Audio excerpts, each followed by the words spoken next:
Hello students, online classes में आप सभी का स्वागत है। यह आपकी गृह विज्ञान की वीडियो है और गृह विज्ञान में आज हम शुरू करेंगे नया पाठ 11 व्यक्तिगत सज्जा उचित वेशभूषा। तो चलिए बच्चों, आज की पढ़ाई शुरू करते हैं। और पढ़ाई शुरू करने के लिए सबसे पहले क्या करना है, आपको बुक निकाल। पाठ 11 व्यक्तिगत सज्जा उचित वेशभूषा, पेज नंबर है 105। सबसे पहले पढ़ लेते हैं प्रस्तावना।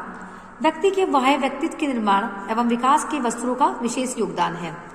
वस्त्र से ही व्यक्ति का सामाजिक प्रतिष्ठा तथा संस्कृति का अनुमान लगाया जा सकता है।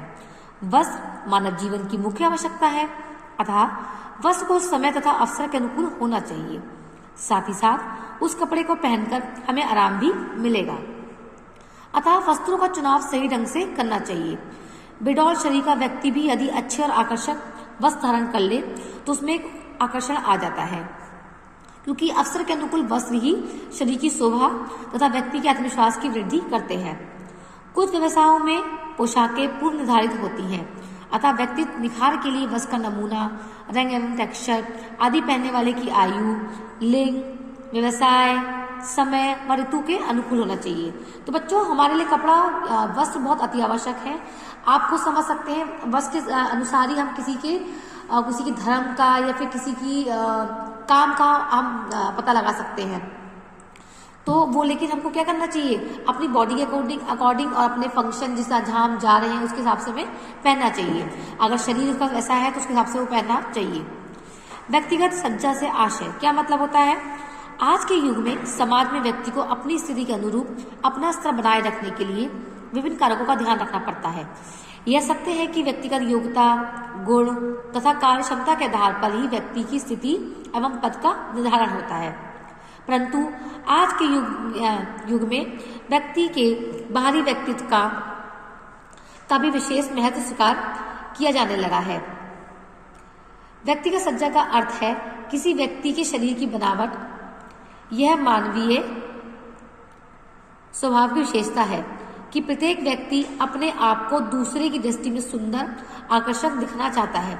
इसके लिए वह अपने आप को भांति से सजाता है, अपने अंदर कुछ ऐसी आदतों का विकास करता है जिससे हर व्यक्ति उससे प्रभावित हो। हाँ, इस रूप में हम पाते हैं कि व्यक्ति सज्जा के दो पक्ष हुए, शारीरिक एवं व्यक्तिगत पक्ष। व्यक्ति शारीरिक पक्ष के सुंदर दिखने के लिए सुंदर वस्त्रों का चयन करता है। अपने सुंदर दिखने के लिए वह मधुर भाषा का प्रयोग करता है, नम्र और विनयशील बनाता है, हर समय मुस्कुराता रहता है, प्रत्येक कार्य को व्यवस्थित ढंग से करता है। इसी प्रकार के अन्य बातों को वह अपने आचरण में उतार कर सब लोगों के मध्य में आकर्षक का केंद्र बनने का प्रयास करता है। यानी कि शारीरिक और व्यक्तित्व दोनों ही रूपों में स्वयं को सुंदर और आकर्षक दिखाने के लिए जितनी भी चेष्टाएं व्यक्ति करता है, वे सब उसकी व्यक्तिगत सज्जा के अंतर्गत आती है। अब है व्यक्तिगत सज्जा में उचित वेशभूषा का स्थान। पहनने वाले वस्त्रों के संबंध में निम्नलिखित सामान्य बातों का ध्यान रखना चाहिए। नंबर 1, उचित फिटिंग। पहनने वाले वस्त्रों के शरीर पे फिटिंग ठीक से पर ही वस्त्र सुंदर लगते हैं। यदि वस्त्र ढीले हैं तो भद्दे लगते हैं, और यदि वे तंग हैं तो उठने बैठने में, झुकने खेलने में, दौड़ने में बाधा डालते हैं तथा तंग कपड़ों बच्चों के विकास में भी अवरोध उत्पन्न पैदा करते हैं। कभी कभी तो अनुचित फिटिंग हास्य का विषय भी बन जाता है, यानी कि वो कपड़ा अगर फिटिंग का होगा तभी वो शोभा देगा, अन्यथा वह भद्दा लगेगा। उचित रंग व्यवस्था। वस्त्रों के रंग में पारस्परिक मेल होना चाहिए। यदि साड़ी और ब्लाउज में दोनों में पारस्परिक मेल नहीं है तो साड़ी और ब्लाउज पहनने में अच्छे नहीं लगेंगे। इस प्रकार पुरुष को पैंट और शर्ट में रंगों का मेल होना चाहिए, यानी कॉम्बिनेशन जो है जरूर होना चाहिए। फैशन के अनुकूल सिलाई।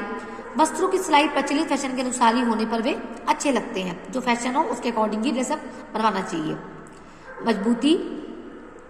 प्रतिदिन पहनने वाले वस्त्रों का कपड़ा मजबूत होना चाहिए ताकि वह शीघ्र ना फटे और सरलता से धोकर साफ किया जा सके। जो हम डेली में कपड़े पहनते हैं उसे पहन के बहुत सारे काम भी करते हैं, तो वो कपड़ा कैसा होना चाहिए? मजबूत होना चाहिए। सफाई और धुलाई। पहनने के बस ऐसे होने चाहिए कि वे शीघ्र गंदे ना हो और गंदे होने पर सरलता से धोया जा सके। बार बार धोने या ड्राई क्लीन करवाने की समस्या से ना तो कपड़ा अधिक उपयुक्त माना जाता है। नंबर 6, आयु एवं लिंग के अनुसार। आयु के अनुसार व्यक्ति के व्यक्तित्व में रुचि में अंतर आ जाता है। यदि किसी नवविवाहित को लाल रंग शोभा देता है तो 50 वर्ष के वृद्ध के लिए यह हास्यप्रद है। पुरुषों को हल्के व बच्चों को चटकीले रंग शोभा देते हैं, यानी कि अपनी उम्र के हिसाब से रंग पहनना चाहिए। या नव युवती होगी तो वह चटकीले रंग पहनेगी, लेकिन अगर वृद्धावस्था में होगी तो वह हल्के रंग पहनना ज़्यादा समझेंगे। जो पुरुष होते हैं वह हल्के रंग पहनते हैं और जो बच्चे होते हैं वे चटकीले रंग में अच्छे लगते हैं।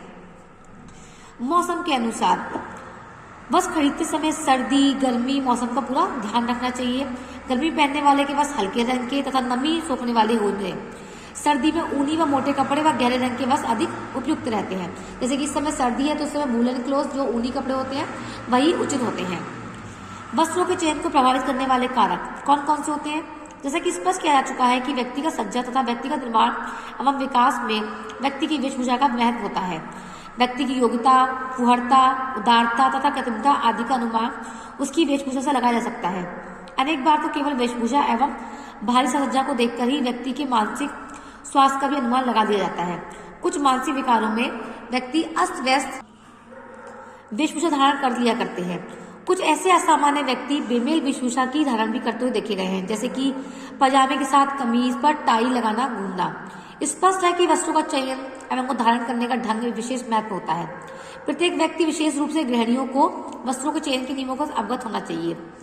व्यक्तिगत सज्जा से वस्त्रों का चयन करते समय उसका ध्यान रखना आवश्यक है कि वस्त्र सुंदर ही नहीं, उनमें वस्त्रोपयोगी आवश्यक गुण विद्यमान हो तथा उनका मूल्य या कीमत भी उपयुक्त हो। वस्त्रों का चयन को प्रभावित करने वाले मुख्य कारक निम्नलिखित है। तो बच्चों इसकी जो कारक है वो आपको मैं नेक्स्ट वीडियो में बताती हूँ। आज की वीडियो में बस इतना बता रही हूँ। आपको जो भी मैंने पढ़ाया उसको समझिएगा, ध्यान दीजिएगा, अपने प्रैक्टिकल लाइफ में, डेली लाइफ में इसको नोटिस करिएगा कि आप किस प्रकार से वस्त्रों को खरीदते समय क्या क्या बातों का ध्यान रखते हैं, क्या क्या चीज़ें आप उसको सोचते हुए उसे परचेज करते हैं।